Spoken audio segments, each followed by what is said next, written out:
فردانه شما هرچند که در آبان ماه تولد شده اید، چشم به عالم شدید، ولی همیشه با بهار هستید، با شعر هستید و اشتباه نکنم 30 سال یا بیشتر از 30 سال است که با شعر سر و کار دارید و در این مدت آنچه که امید داشتید و آرزو داشتید که به خواننده با شعر بگویید، حالا تا کجا گمان میکنید موفق شدید؟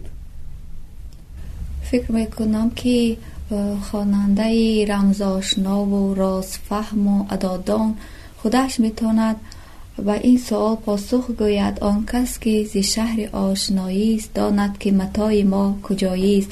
یعنی هر دل پذیرنده و هر سرشتی محبت پذیر و بشارت پذیر اگر این مژده های روحانی ما را به دل جا داده باشد، چنان که در یک بیت گفتیم به قلب من که چون ممنوعگاه است اجازت نامه دادم گذر کن.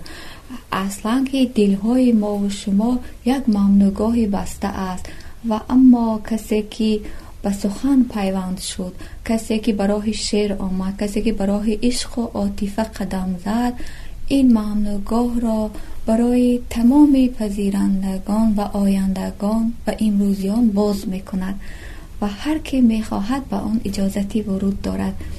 یعنی خود خواننده ها میدانند که ما در این راه توفیق یافتیم یا نه. در قیاس با بزرگان رفته البته یک گام هم نزدیم، چون که همیشه گردبوس آن عزیزان ماندیم و در قیاس با این عزیزانی که معاصر ما بودند و هستند هنوز باز کار نکردیم و امیدوار هم هستم که خداوند بزرگ به کلک ما قوت و قدرت و مدار تازه بخشد که پیام‌های دلمان را به دل‌های دیگر برسانیم. از دل من تا دل تو نکته هاست و چیره هست از دل تو تا دلم. یعنی اگر شما این حرف ها را حرف های دل خود بپذیرید، برای ما مایه شادی و نشاطی به پایان است که بر هدر نزیستیم. آخر نیم عصر کار خورد نیست، گپی ساده نیست. این همه سالها اگر یک کندک به قدر قطره و به قدر ذره اگر کار کرده باشیم، بسیار هم برای ما مایه نشاط و افتخار و سعادت های بزرگ است. فرزانه من اتفاقاً به نزدیکی یک صحبت با استاد شادروان عبدالمنان نصیرالدین را درباره شعر شما پیدا کردم. حدود 10 سال پیش 9 سال پیش این صحبت دایر شده بود و یک چیز بسیار استاد عجیب گفتند که شعر شما مثل یک چشمه است که از مغز جان شما میتراود و من در شعرهای شما یک ویژگی احساس میکنم که مراجعت خطاب است. خصوصا سالهای اخیر این را بیشتر احساس میکنم به خواننده اتان و مثلا بر نجات من صدایت را فرست و شاید این مراجعت است به خداوند است، شاید به مظهر نیکی و خیر است و اما پیام اصلی شما به خواننده شعرتون چی است؟ چی گفتن میخواستید؟ درست گفتید. مخاطب من همیشه هم صانع صنعت ساز است و هم صنع او، یعنی مخاطب من حضرت انسان است. درست گفتید.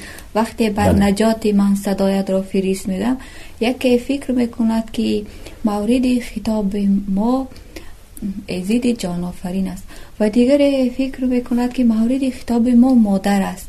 سومی فکر میکند که مخاطب ما انسان دوستدار ماست یا دوستدار خودش است و همه درست فکر میکنن، هیچ کس در این میانه اشتباه نمیکند، چون که در واقع قلب انسان است، خطاب به دل است که خطاب به دل ما و شما است. همشان درست فکر میکنن. مثلا یک معلمه به من گفتن که وقتی من بیمار بودم مادرم را به یاد آوردم که از مادرم یک اندک دور مانده بودم در مسافرت. گفتم که بر نجات من صدایت را فریست، رحمتی به منتهایت را فریست، و مادرم را به یاد آوردم و درست هم هست. من گفتم برای شما مادر، ولی بگذار باشد. و زیاد اگر ما واژه عشق را بگویم و پیرامون این گردش بکنیم، این هم به این خاطر است که چرخاننده این فلک و چنبر این چرخ در دست محبت است که ما و شما را با نیروی خودش زنده می دارد. و به این خاطر ما همیشه می گویم محبت، و آن را در پایان این سخن با شعر ثابت هم خواهیم کرد. نه آن محبت که مردم مثلا ظاهرا میبینند مناسبت متقابله دو نفر را، هرگز این خیر نیست. محبت یک انسان به کل دنیا و آفرنده دنیا، از همین مور و مار حتی آغاز میکنیم تا آفتاب، از خردترین ذره، از خردترین اجزای جهان تا کل. و رسالت شعرم که از استاد عبدالمنان یاد کردید. روح عزیزشان شاد باشد، روح استاد لایق، استاد اولوغزاده، محمد جان شکوری بخارایی، علامه ما استاد محمد آسیمی، آدین هاشم، همه این عزیزان که از صحبت‌های متبرکشان بسیار وام برداری و الهام برداری کردیم، بسیار کام گرفتیم و آنچنان قوتی معنوی از آنها دریافت کردیم که تا امروز به آخر نمی رسد، تا امروز از آن استفاده میکنیم. و فرزانه خیلی که صحبت کردیم درباره شعر، درباره خودتان، و خوب خواهش میکنم شاید برای کسانی که با سبب های امکانی خوب این صحبت ما را میبینند، میشنوند، اما در محفل اشتراک نمیکنند، دور هستند، و یک شعر تقدیم میکردید، شعر خودتان. تشکر معصوم جان. رئیس ولایت از من پرسیدند که شما چند خیش دارید که در تالار جا دهیم؟ ما گفتم 7 میلیارد خیش. بعد گفتن که خیر نمی شود، چیکار بکنیم؟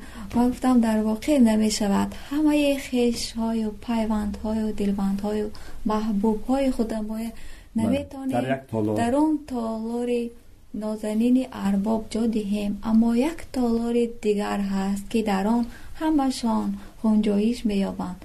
باز هم تالار دل ما در دل و جان خانه کردی عاقبت، هر دو را دیوانه کردی عاقبت.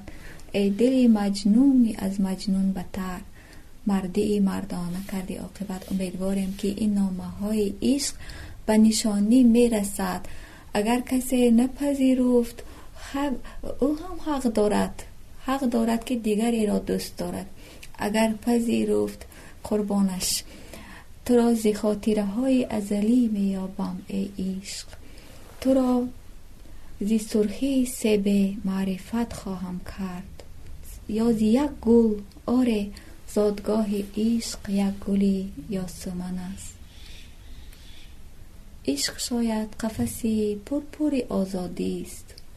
سلام ای مجنون، قفسی پرپور آزادی را به کجا خواهی بود؟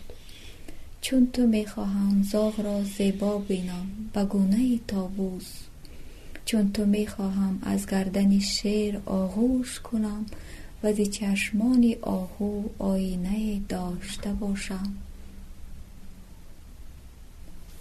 نگاه کن، از کوچه تو کوکبه عشق می رود. من برای چی عشق می گویم؟ برای آن که وجود عشق ز قیدهای زمان و مکان و مذهب و کش آزاد است. عشق زنگی و فرنگی و خراسانی نیست، مال ژاپنی نیست. عشق هم آتش پرومته است، هم شعاع کف موسی، هم صلیب عیسی، هم نیلوفر بودا، هم طلوع میترا. عشق معراج مصطفی است. عشق زیباترین خلاصه تمام معرفت هاست. عشق ترکیب خداست. پس فراتر ز خویشتن قدمی باید ماند و باید اندیشید که اگر مورچه را پخش کردی، عشق می میرد. دوباره به دنیا سلام میگویم، به آفتاب و به دریا سلام میگویم.